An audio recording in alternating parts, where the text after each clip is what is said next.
ultimately, we're totally disconnecting from our true power. The unconscious female is her own oppressor, and then she projects that onto her externals.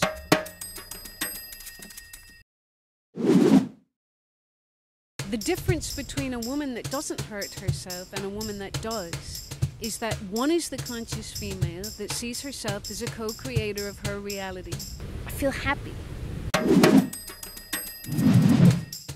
And the other sees herself as a victim in her unconsciousness. But I start to feel really tight. And well, why is this such a taboo? Cold inside of myself. The unconscious female who's into the victim blame game really doesn't want to be called out on this.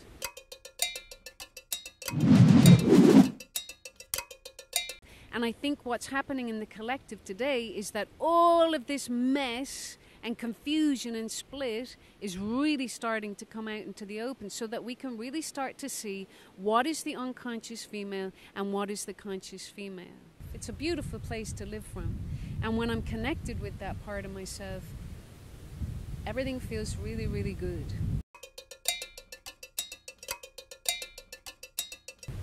Hi everybody, and welcome to The Edge of Consciousness. I'm Kira Kirby, and today we're going to talk about the conscious female. So the conscious female never makes herself a victim, takes full responsibility for her own creation, and sees herself as a co-creator with the intelligence of the universe. When I'm anchored in that conscious female energy inside of myself, I feel connected, I feel open, and a power that comes from that sense of vulnerability and sweetness. I'm in touch with my intuition and what she's saying. I feel happy. And especially in relationship to my partner and my marriage and my feelings around him, it brings in such a beautiful feeling of intimacy, where I feel trust towards him, where I feel I can surrender and really listen to him without defense. On the other hand, when I'm playing out the unconscious female, I feel like I'm in hell, and my relationship goes to hell. And I start to feel terrible, and I start to feel depressed, and I start to feel the total opposite to what I do when I'm connected with the conscious female. The unconscious female in me is a victim. She plays the victim blame game, and it's not a pretty picture. This aspect of my psyche is based in self-hatred, a lot of need, a lot of love deprivation, a lot of denial, and to be honest, a lot of resistance around really claiming my real power. This aspect of me, this unconscious old feminine, is something I feel that's very ancient. It's programming that has come down my family line, passed down from mother to daughter, probably for centuries. Because to be honest, a lot of what I thought was my power and my truth and my clarity, and even my feelings towards myself and men, were really based in this unconscious female energy that was operating and driving me in my psyche. The conscious feminine is starting to really give birth to herself and really show me the difference between what the conscious female is and what the unconscious feminine is. And I feel that this is something that we're also moving through as a collective. And there's a lot of confusion around this. I feel that this is a big split that's coming out into the open, so that we can really see it and start to get some real clarity, so that we can build a new paradigm. And what I've seen with my partner, especially my husband, my amazing husband Ted, is that it gets pushed up, especially in relation to men, that I start to feel really tight. I start to feel cold inside of myself, feel angry. I start to feel feelings of hatred. I start to feel feelings of resentment. I'm the one that's, for example, doing most of the cooking, or I'm the one that has to clean this house, even though he's doing loads of work for us, like I'm a victim. I start to feel feelings that I'm a victim in relationship to him. And then I start to feel angry, I start to feel agitated, and ultimately I start to feel really violent. And in that violence, I start to feel that I'm justified in that violence. And then I start to feel that that violence is my power, and that I'm right. I'm right and he's wrong. This violence is my truth. And it will just go on and on and on, and I keep holding on and I keep holding on, feeling like I'm justified in my stance. And then I start to feel depressed. I start to feel exhausted. I start to feel separation come into my relationship, separate from myself. And I start to feel pretty lost. And that's because this unconscious female is coming from a place that ultimately has no real love. She's not based in any real connection. She's into the blame game. She's into the separation process. And it completely represses me and my life force energy to go with that and to give that energy. So part of my journey has been learning to see through this split. Even knowing what the unconscious female is and what the conscious female is a journey within itself. Because a lot of my conditioning has taught me to mistrust men, not feel safe around men, that men are not trustworthy. And sometimes that can really get mixed up with your real sense of power and clarity. And what I've come to realize on the path to consciousness is that there really is no other side to look at. If you're a conscious female looking to really evolve, we really have to let go of the victim blame game, and we have to let go of it all the way, 110,000%. There is no other side. If we're to claim the conscious feminine, we really have to see ourselves as co-creators with the intelligence of the universe. And if we give ourselves any out in that, we won't ever really find the power that we're looking for. Because ultimately, the unconscious female is her own oppressor. And then she projects that onto her externals. For example, she will project that onto men. She will project it onto society. She'll project it onto the patriarchy. At no point, really, does this unconscious female inside of me have the introspection or the intelligence to really step back and say, what am I doing to create this? What am I doing to create separation and these feelings of oppression and pain in my life?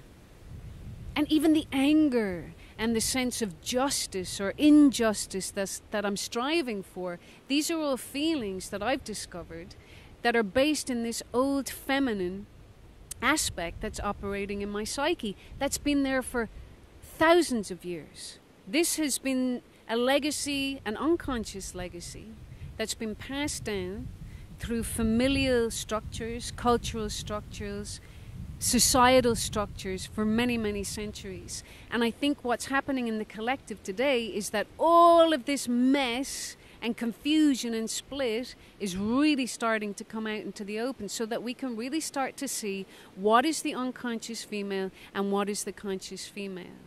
And personally, I feel like I'm only really starting to see what the conscious female is.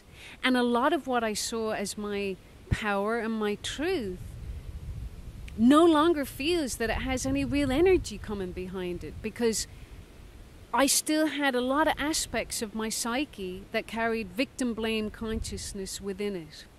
And in order to really be a conscious female, I feel I have to really look at that.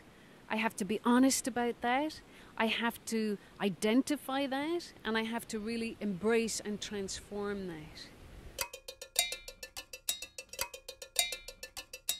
So I had a really interesting conversation with one of my best friends recently, and we were talking about this subject, and then suddenly she said to me, Kira, why is it that some women can have really terrible, abusive things happen to them. And they hurt themselves with that experience until their dying day. And why is it that other women can have the same thing happen to them, but they don't use it to hurt or victimize themselves? And I thought to myself, wow, that's a really profound question.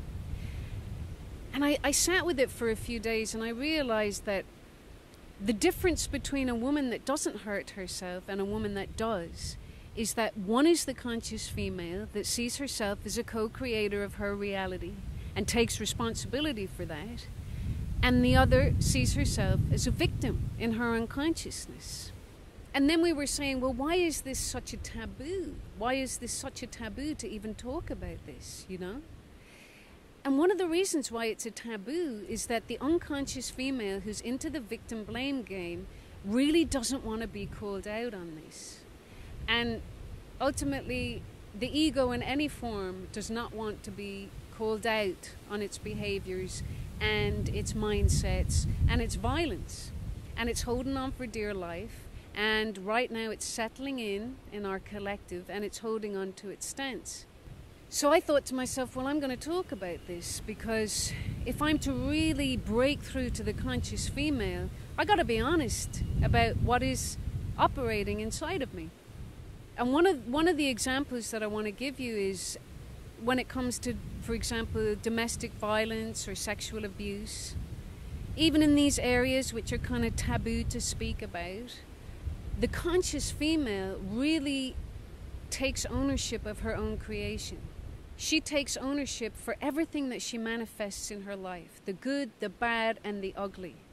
And she takes ownership for that all the way. You know, my friend and I, we were talking and saying, you know, we have had unpleasant situations that have happened to us, especially in relationship to men.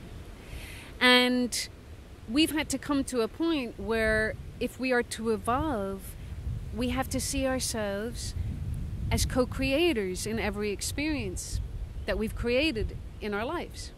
And I was sharing with her that when I was about 25, I had an experience with a guy that really was an unpleasant experience. And to the unconscious female within me, I felt incredibly traumatized and victimized. I felt that I'd been abused. But yet to the conscious female inside of myself, she was saying to me, yeah, but Kira, how did you create this? How did you get yourself into that situation? Because you're not a victim. And luckily, some part of me listened to that. And I also have had very good therapists and teachers in my life that have always encouraged me to take responsibility, because that's what a good therapist does.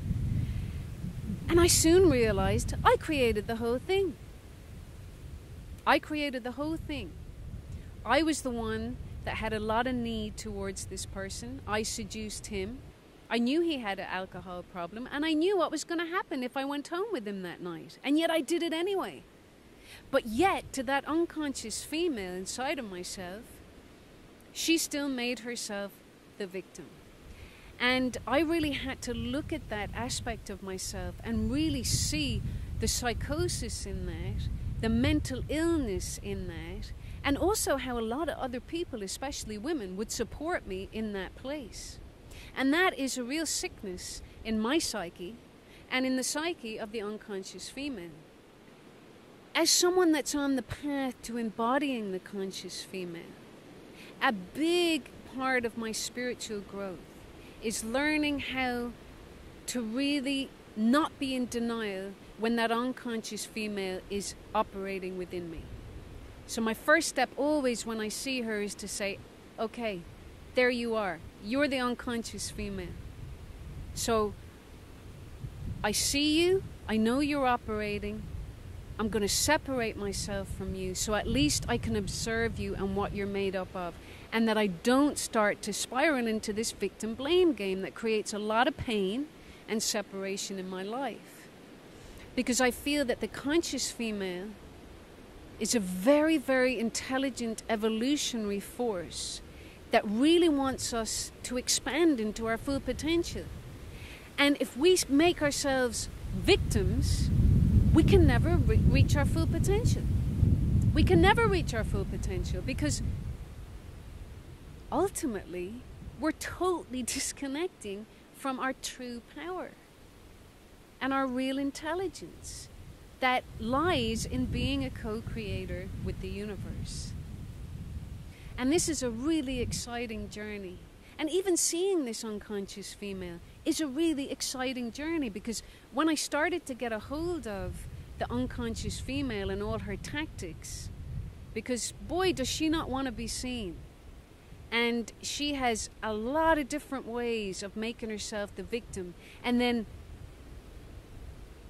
masquerading sometimes as this kind of together, powerful feminine. But behind the scenes, there's still this victim blame consciousness that's operating, that doesn't want to take full responsibility for itself. And there's a lot of it out there. So thank you so much for tuning in. And we would really, really love you to join the conversation. We feel that it's really, really important to talk about this issue and to have people to share their vision and their structure and their wisdom around this issue, because there's a lot of confusion around this.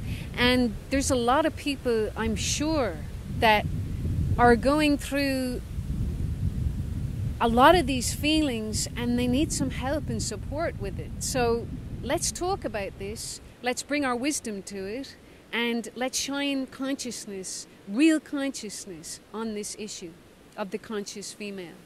The transformational conscious arts and their mastery guides us there.